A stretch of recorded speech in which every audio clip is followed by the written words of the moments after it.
रामदास आपका स्वागत करता हूँ श्री कृष्ण चैनल में। आज की सत्संग पहले अध्याय पे करेंगे कि भगवद गीता में ऐसी क्या परिस्थिति आ गई जिसकी वजह से अर्जुन ने युद्ध करने से इनकार कर दिया, पहली बात। और इतने बड़े भगवान कृष्ण को ज्ञान बोलने की आवश्यकता क्यों होगी? क्योंकि भगवान के वश में तो सभी है, तो उन्होंने अर्जुन को अपने जादू से, अपनी योग माया शक्ति से विवश क्यों? इसी बात की चर्चा होगी और सिर्फ पहले अध्याय की चर्चा करेंगे कि आखिर ये क्या है, ये परिस्थितियां कौन सी है जिसकी वजह से भगवद गीता का जन्म हुआ। क्योंकि भगवान कृष्ण जैसा कि सर्वोत्तम भगवान है, भगवानों के भगवान और एकमात्र भगवान, तो उन्होंने यहाँ पर 125 साल का जीवन व्यतीत किया, लेकिन उन्होंने कभी किसी को ज्ञान नहीं दिया। बस एक अर्जुन एक उद्धव दोनों को। तो भगवान कृष्ण अर्जुन को युद्ध क्षेत्र में आध्यात्मिक ज्ञान देने की क्या आवश्यकता आ गई, इसी बात पर आज की चर्चा होगी। और ये परिस्थितियों से क्या हमारी परिस्थितियों का कोई संबंध है, इस बात की भी चर्चा हो। क्योंकि अगर हमारा संबंध नहीं है तो फिर हमारे लिए गीता कोई माने नहीं रखती। गीता हमारे लिए उपयोगी है किस तरह से, ये हम जानने का प्रयत्न करेंगे। तो भक्तगणों, जैसा कि आप जानते हैं अर्जुन क्षत्रिय है और 4 प्रकार के वर्ण बताए गए, ब्राह्मण, वैश्य, शूद्र, क्षत्रिय। तो इसमें जो 3 वर्ग है, क्षत्रिय, शूद्र और वैश्य, ये आध्यात्मिक ज्ञान में उतने निपुण नहीं माने जाते पहले। तो ज्ञान का क्षेत्र या अध्यात्म का क्षेत्र ब्राह्मणों तक सीमित था। लेकिन जो कृष्ण का ज्ञान है वो किसी वर्ग तक सीमित नहीं रह सकता। और इसलिए देखिए, भगवान ने एक युद्ध लड़ने वाले को अपना ज्ञान बताया, और ये ज्ञान बताने के भगवान ने 2 कारण भी बताए। पहला कारण कि तुम भक्त हो, और दूसरा कारण तुम दोस्त हो। तो भगवान क्या किसी के दोस्त हो सकते हैं, ये भी प्रश्न आएगा। भक्त तो बन सकते हैं, लेकिन दोस्त कैसा बन सकते? तो ये कृष्ण भगवान ने जो ये गीता अर्जुन को कही, ये गीता एक ऐसा ज्ञान है,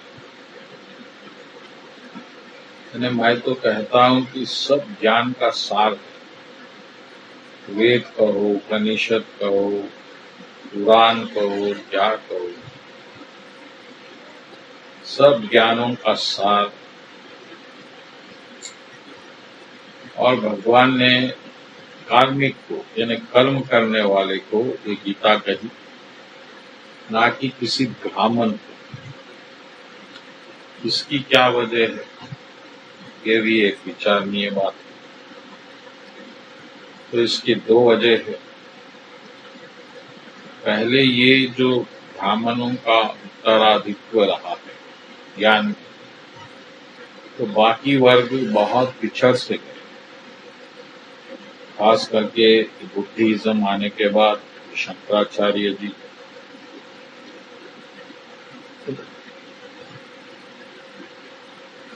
ये भगवान को ये अनुमान था कि ऐसा वक्त आएगा भविष्य में जहाँ गीता का बहुत उपयोग होगा। ये पहली बात, क्योंकि जो कलयुग कहते हैं, कृष्ण भगवान के जाने से ही कलयुग शुरू हुआ, और कलयुग में भक्ति भाव बहुत कम हो जाता है, और जो वेद के प्रतिकूल है ऐसा प्रचार बहुत बढ़ता है। तो इसके लिए भी भगवान ने एक नींव रख दी गीता। और दूसरी बात, अर्जुन का युद्ध ना करने के कारण, तो युद्ध ना करने के अर्जुन के जो कारण है वो शास्त्रों के अनुकूल है और न्यायोचित है, धर्मोचित है। यानी कि अर्जुन का तर्क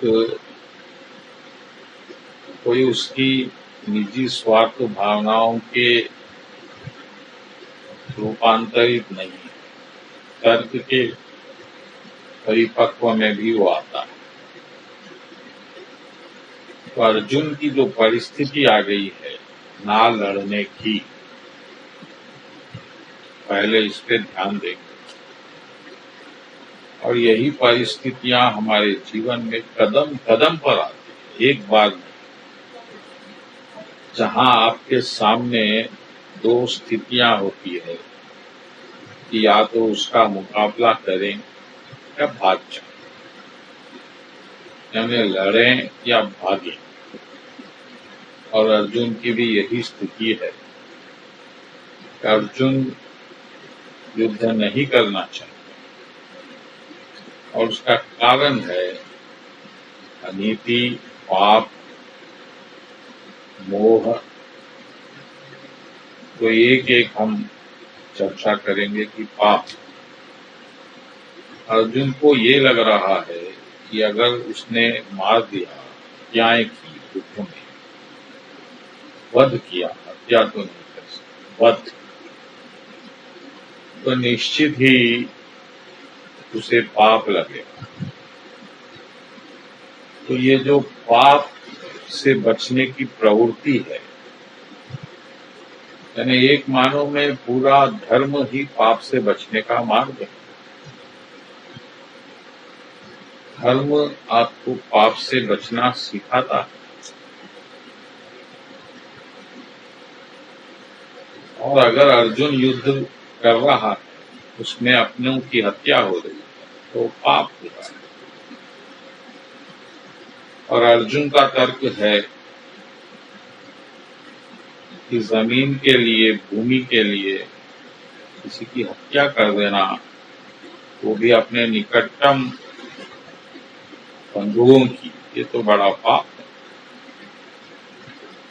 और पाप लगने से क्या होगा, कुल ही नष्ट हो जाएगा, नरक मिलेगा, दंड मिलेगा। तो ये पाप का भय आपको धर्म मार्ग पर चलाता है।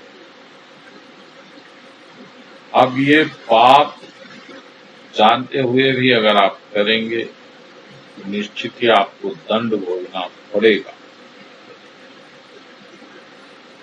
तो अर्जुन का तर्क है भगवान, ये पाप करना क्या जरूरी है, अनिवार्य है। और फिर धर्म के लिए तो अधर्म हो रहा है, धर्म के लिए। तो ये है पहला तर्क। दूसरा तर्क अर्जुन का मोह। हमारा स्वार्थ, हमारा अहंकार कुछ चीजों से जुड़ जाता है और हम उसमें आनंद लेना शुरू कर देते हैं। और ये आनंद ही मोह का कारण बनता है। अर्जुन योद्धा है और कई युद्ध किए और उसने कई बार कई हत्याएं की, कई माताओं को, बहनों को विधवा बनाया, लेकिन उसे कभी शोक नहीं हुआ। फिर अब इस युद्ध में क्यों शोक हो रहा है? इसलिए कि अर्जुन आसक्त हो गया अपने बंधुओं से, अपने संबंधियों से आसक्त हो, और यही आसक्ति उसकी दुर्बलता बन गई, कमजोरी बन गई, और ये कमजोर आदमी युद्ध में नहीं कर सकता। तो अर्जुन चाह रहा है कि वो भाग जाए और भागकर सन्यासी बन जाए। हमारे सामने भी ऐसी परिस्थितियां आती जहां हम भागने पर विवश हो जाते या फिर हमको सामना करना पड़े, और सामना करने के लिए हमको शक्ति चाहिए, और शक्ति का अर्थ है भगवान की कृपा। तो अगर कृपा रहेगी तो हम लड़ेंगे, उसका सामना कर सकते, नहीं है तो भागेंगे। तो ये दो ही रास्ते, दो ही विकल्प है हमारे साथ हर परिस्थिति को सामना करने के। अर्जुन के सामने भी यही परिस्थिति। अब अर्जुन परिस्थितियों से कैसे निकले, क्योंकि उसका ज्ञान सीमित है। अर्जुन का ज्ञान भौतिक है। अर्जुन का ज्ञान पाप पुण्य के फ्रेम में है, उससे आगे नहीं जा सकता। और भगवान पाप पुण्य से परे, उनकी दृष्टि दिव्य है, तो वो देख सकते हैं जो अर्जुन नहीं देख सकते। तो ये एक बात हो गई। तो अर्जुन आसक्त है, तो युद्ध नहीं कर रहा, और युद्ध का दारोमदार अर्जुन पे है, वो नहीं करेगा तो पांडव हारेंगे। तो इसलिए भी गीता का प्रवचन बहुत जरूरी था भगवान के लिए। तीसरी वजह जो भगवान स्वयं बता रहे, ज्ञान ही लुप्त हो गया। भगवान कह रहे हैं कि मैंने जो ज्ञान पहले सूर्य देव को कहा था तो अब लुप्त हो गया। तो ज्ञान कैसा लुप्त हो जाता है? जब उसे यथार्थ रूप में नहीं पेश किया जाता।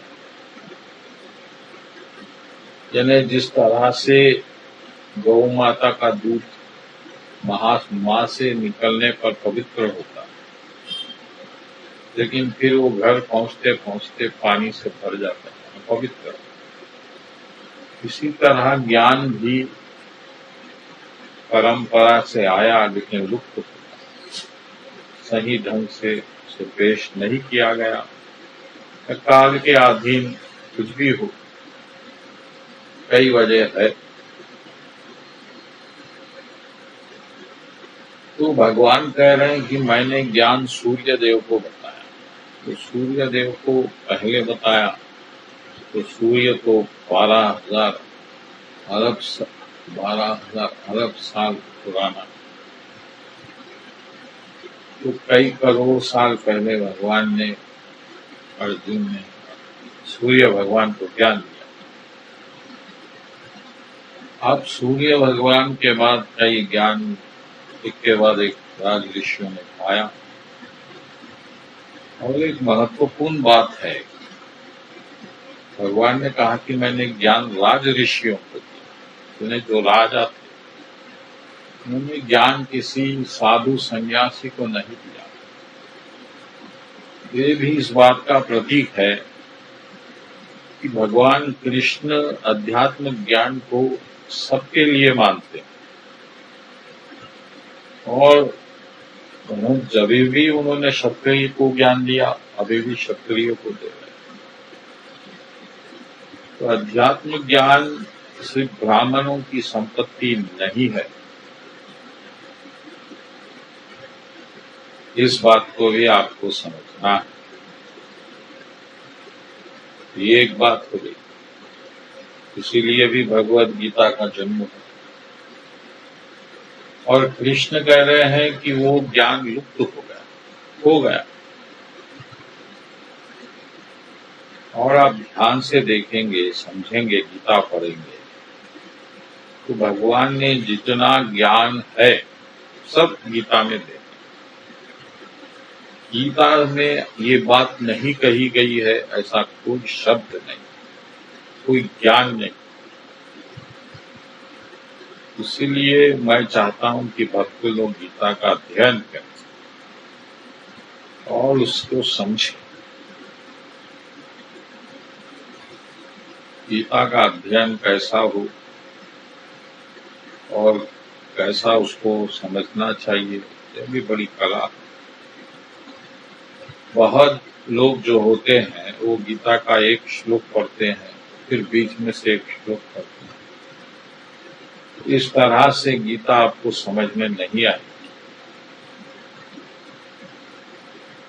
आपको गीता समझना है तो शुरू से लेके अंत तक बिना रुके पढ़ी, एक ही बात 2.5 घंटे 2 घंटे में हो जाए।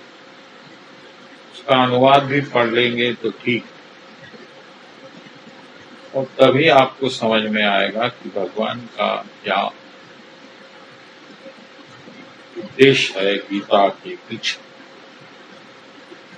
या आप किसी के मुख से सुन रहे हैं थोड़ा थोड़ा, वो भी आपको लाभ नहीं देगा। थोड़ा लाभ होगा लेकिन पूर्ण लाभ नहीं होगा, इस बात को भी याद रखें। तो ये भगवद गीता मैं कहता हूं कलयुग का सबसे बड़ा चमत्कार, क्योंकि ये आपके जीवन को बदलेगा, आपकी हीन भावनाओं को दूर करेगा और उद्देश्य इसका एक ही है, आपका भगवान का संबंध ये आपको बताएगा। बस भगवान से आपका क्या संबंध है और भगवान आपसे क्या चाहते हैं, बस इतनी सी बात। इससे हटके कोई बात गीता में नहीं। ज्ञान योग, कर्म योग, ध्यान योग, राज योग, सब योग किस लिए? कृष्ण से जुड़ने के लिए।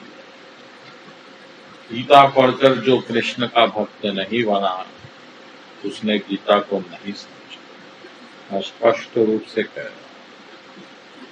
वो अगर अभी भी निराकार में उलझ गया, परब्रह्म में उलझ गया, ब्रह्म में उलझ गया, तो फिर उसका जीवन व्यर्थ, यानी उसने गीता को नहीं समझा। गीता यानी कृष्ण, कृष्ण यानी गीता, बस ये बात आप याद रखें। और यही बात भगवान करीब 574 श्लोक भगवान ने कहे, 700 है लेकिन जो भगवान ने कहे वो 500। सिर्फ ये एक ही उद्देश्य से भगवान कह रहे हैं कि सर्वधर्मान परित्याग, सब छोड़ो मेरे बनो। शरण में आओ का मतलब है मेरे बनो, मेरे हो जाओ, कृष्ण के बन जाओ। अभी हम माया के, शरीर के, शरीर से जुड़े परिवार के, देश के, किसी धन के हैं, दौलत के, नाम के हैं, सम्मान के हैं, ये सब छोड़ो। मेरे बनो। बस ये एक बात गीता में कह रहे हैं। और पहला अध्याय अर्जुन की शंका, अर्जुन के प्रश्न से शुरू है। अर्जुन मान रहे हैं युद्ध करना पाप है और भिक्षा मांग के जीना सही, युद्ध करने के तुलना। तो ये बात अर्जुन की सही है, शास्त्र के अनुसार, धर्म के अनुसार, नीति के अनुसार, हर तरफ से शास्त्रों। लेकिन भगवान के अनुसार ये सही नहीं है। तो कैसा नहीं है तो भगवान आगे बताएंगे, लेकिन इसी चर्चा को हम और आगे बढ़ाएंगे अगले हमारे कार्यक्रम। बोलो कृष्ण कन्हैया लाल जी की जय।